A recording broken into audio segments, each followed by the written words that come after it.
Just a teaser.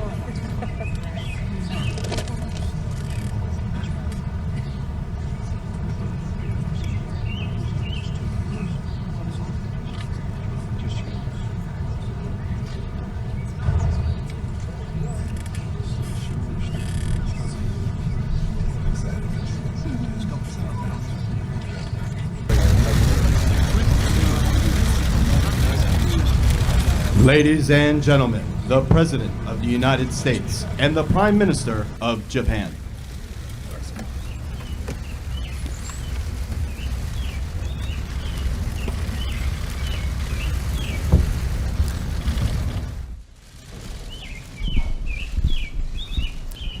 Thank you very much.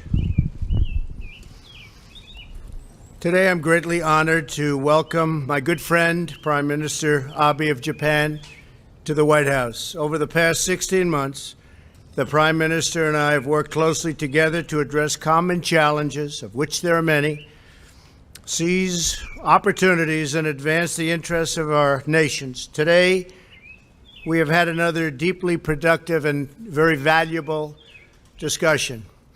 We have developed not only a strong working relationship over the last year and a half, specifically 503 days, but a great personal friendship. I was honored by the tremendous hospitality the Prime Minister showed me when the American delegation went to Japan last year. It was really something very special. And we had the Prime Minister and Mrs. Abe as our guest at Mar-a-Lago in Palm Beach. The steadfast alliance between Japan and the United States is an enduring force of peace and stability in the Pacific region and around the world. From the beginning of my administration, the Prime Minister and I have been working to expand our cooperation in a range of areas, including defense and commerce, which is what we discussed today, as I prepare to meet next week with Kim Jong-un. And I want to bring up the fact that the Prime Minister and also President Moon of South Korea were extremely helpful, cooperative, and they'd like to see something happen. Be great for North Korea, South Korea, be great for Japan, the United States, and the world. Our partnership has been invaluable in reaching this important moment, and we will continue to be in very close communication in the weeks ahead, including the issue of Japanese abductees, which I know is of great personal importance to Prime Minister Abe.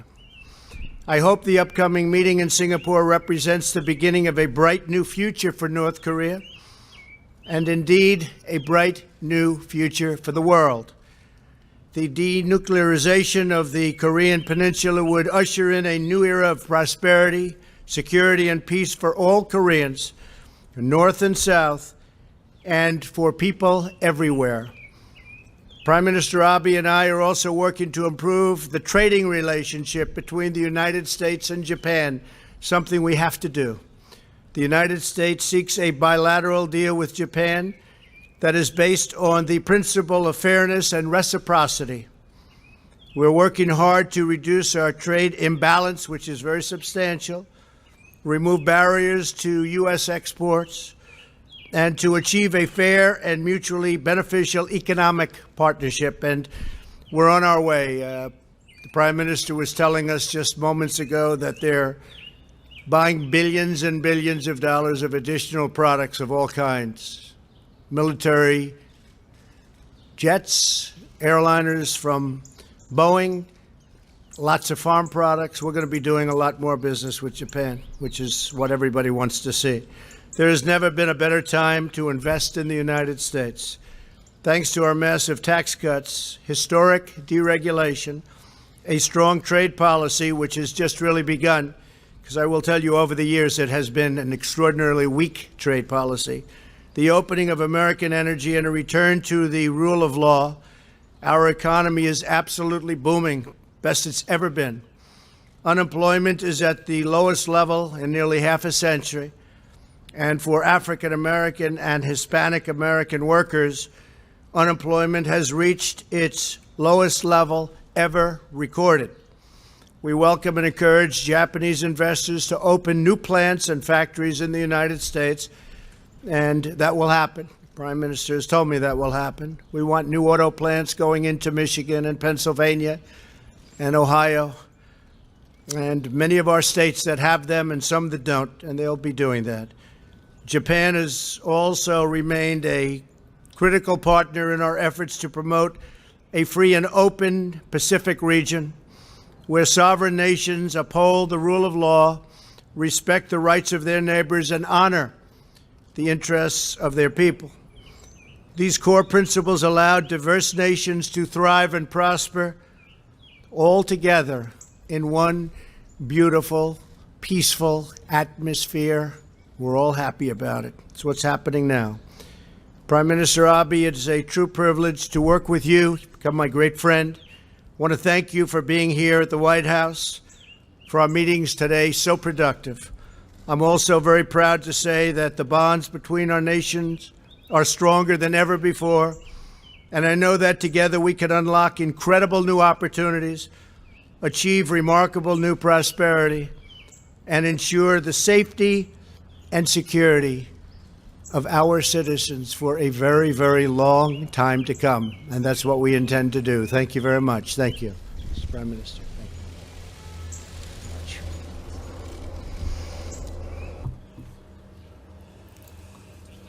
you. Mr. President, I am so grateful to you for this meeting that you offered with great hospitality at such busy time as G7 summit and US-North Korea summit meetings are upcoming.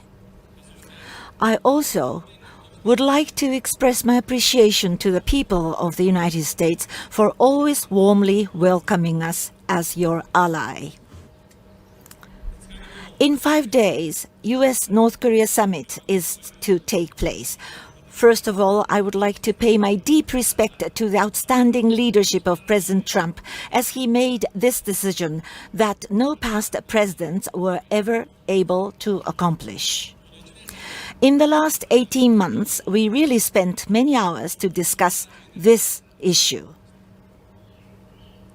We shall never repeat the past mistakes.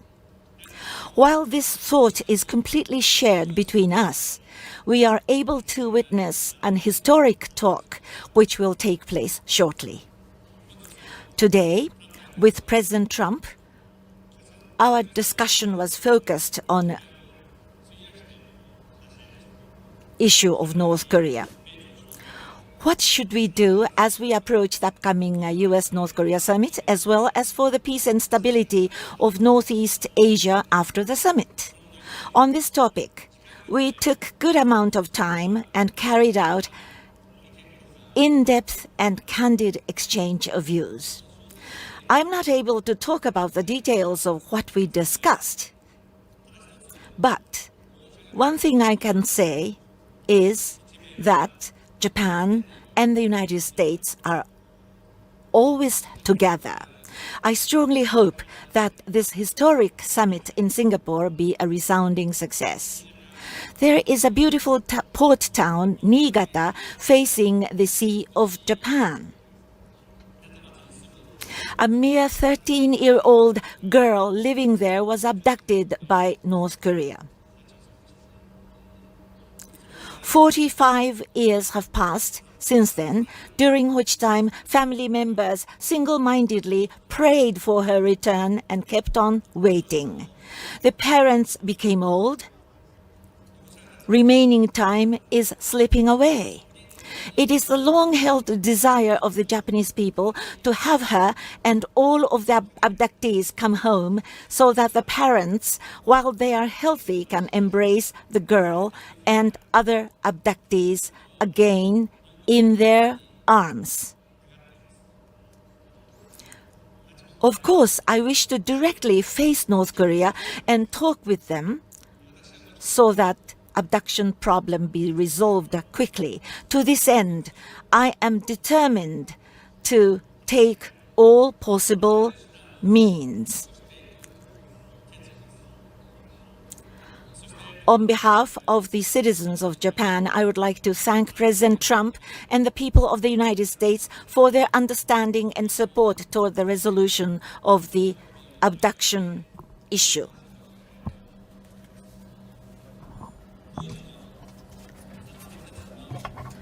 Japan will continue to ask for complete implementation of the successive United Nations Security Council resolutions. There is no change at all for Japan's policy to seek comprehensive solution of the abduction, nuclear and missile programs, and to realize real peace in the Northeast Asia. This is what Japan strongly hopes for. Now, a major step forward is about to be taken. Donald, President Trump, you are about to make a new history. Not only Japan, but the whole international community is strongly looking forward for the United States-North Korea summit to open doors toward peace and stability of the Northeast Asia. North Korea abounds with rich natural resources. North Korea has a diligent workforce. If North Korea is willing to take steps toward the right direction, North Korea can see a bright future ahead for itself. Japan, based on the Japan-North Korea Pyongyang Declaration, is prepared to settle the unfortunate past, to normalize our diplomatic relations, and to provide economic cooperation. Japan wishes to play the role as much as possible. Donald, I value highly your strong commitment to world peace and prosperity. In closing, I wish to add that Japan stands ready to make every effort to assist you for the success of U.S.-North Korea summit. Thank you. Appreciate it. That's very nice. So we'll take a few questions, if we can start. John Roberts, go ahead.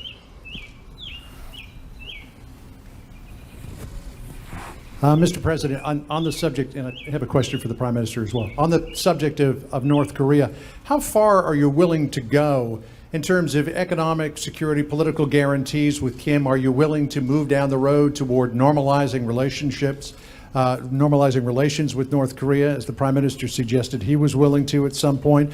You teased us as well out on the South Lawn here last week. You said that you might sign a peace deal to end the war. Where are you with that? And what was in the letter?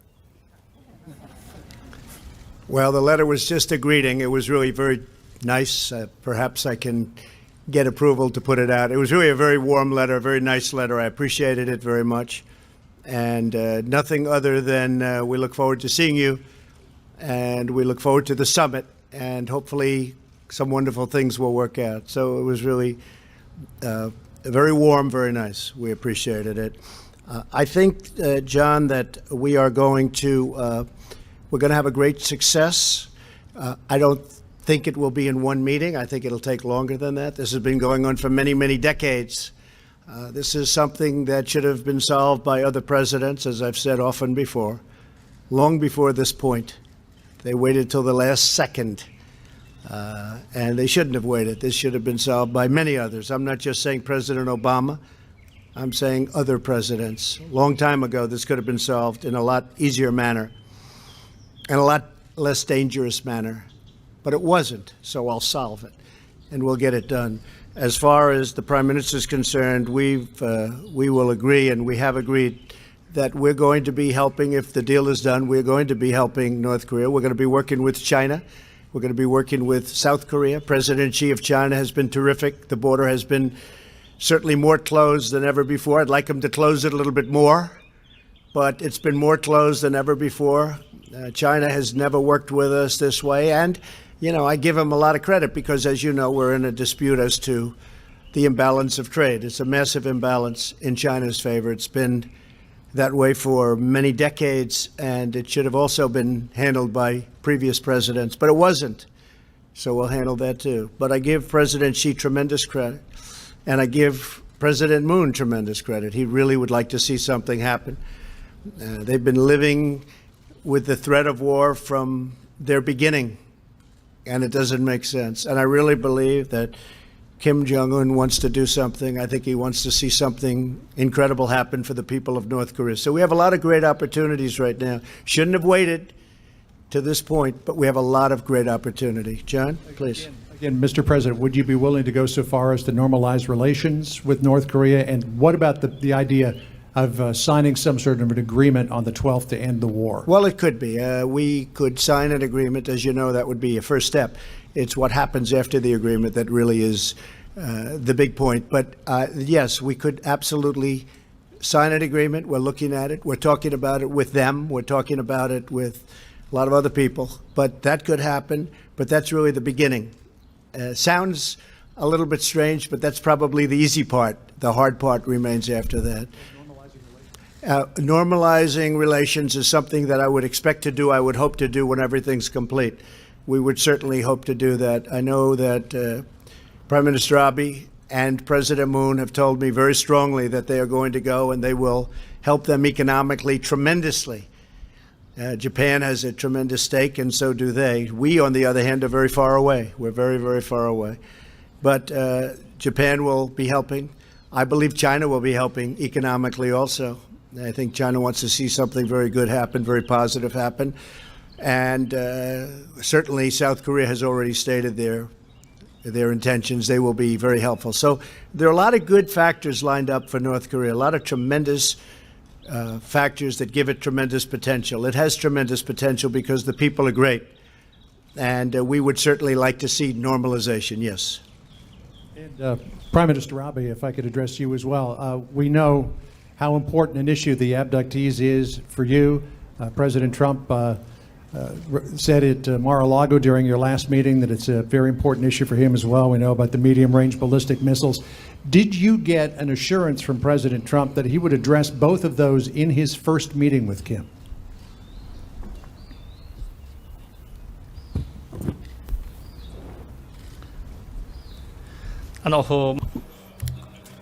Today, we had long hours of discussion with President Trump.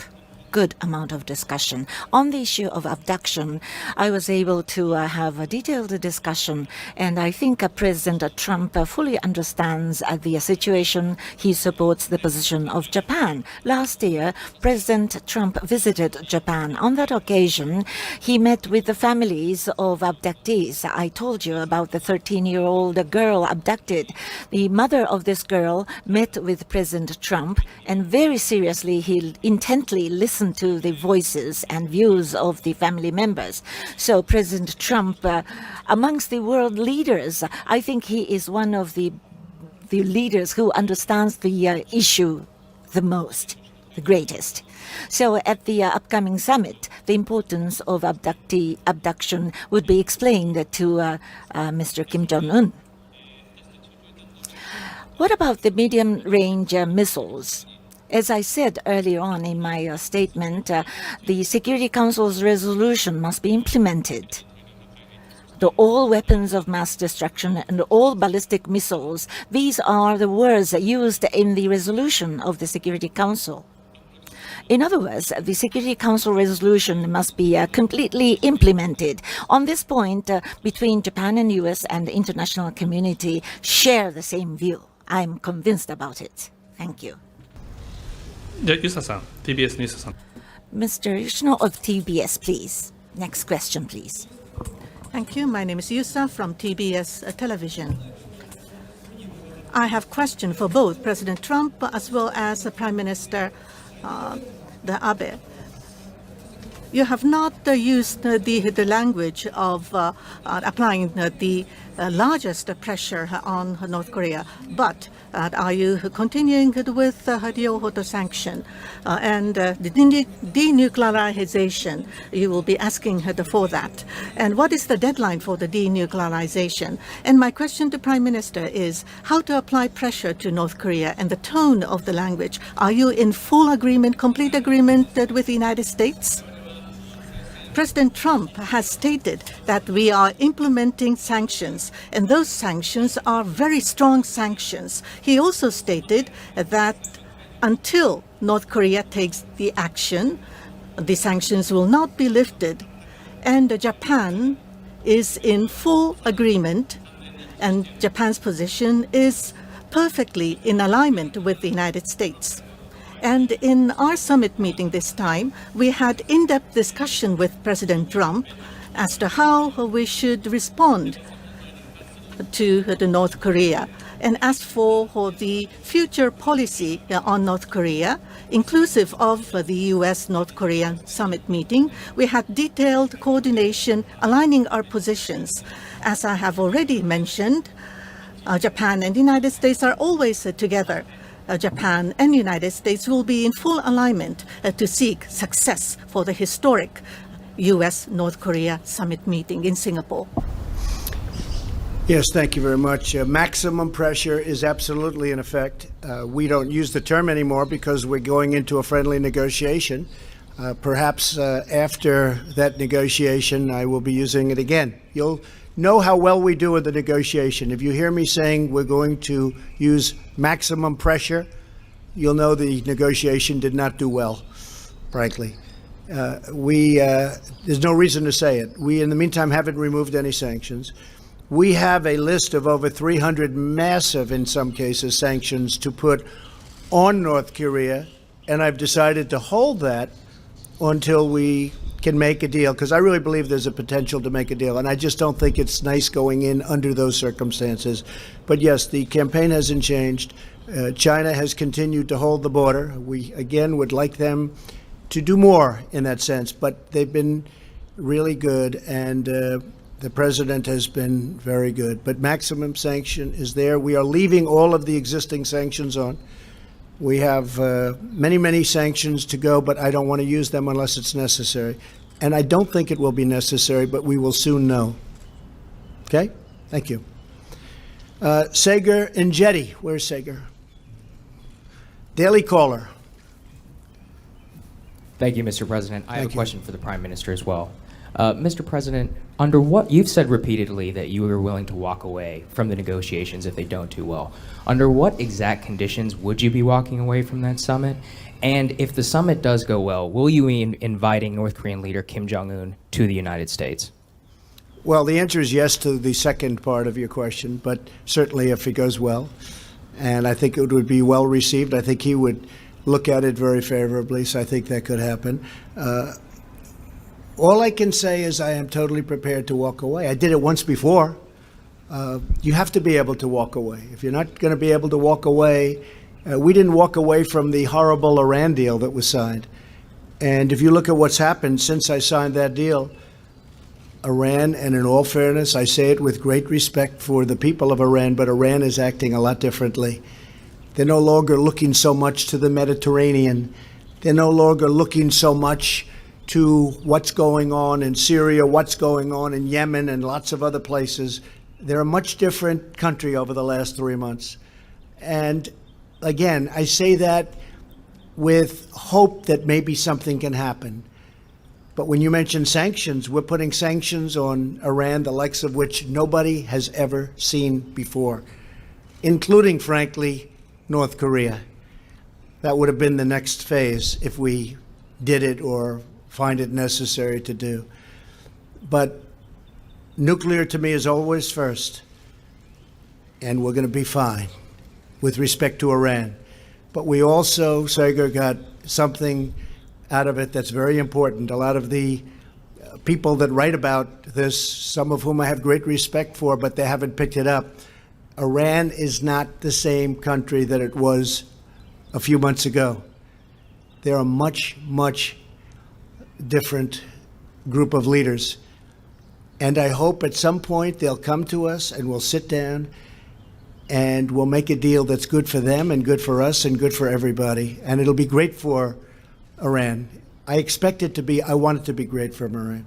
But if they would have walked our side from some of the horrible provisions that you know as well as I do, and probably everybody sitting here knows, we could have had a great deal. Nothing wrong with the deal, but there's something wrong with that deal. We had a great opportunity to make a phenomenal deal. So I am totally prepared to walk. It could happen.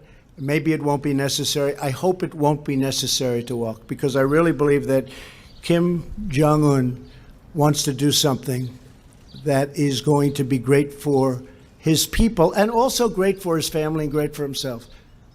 Okay? Thank you very much. Sir, if you do invite him to the White House, or to the United States, would it be here at the White House or at Mar-a-Lago? Maybe we'll start with the White House. What do you think? Mr. Prime Minister, you are the only major world leader not to have a sit-down or a planned sit-down with Kim Jong-un. You hinted in your address today that you would be willing to do so on the matter of abductees. Do you have any plans currently to do so, and would it be focused solely on abductees, or would you be willing to have a separate denuclearization discussion with Kim Jong-un directly without the United States? Thank you.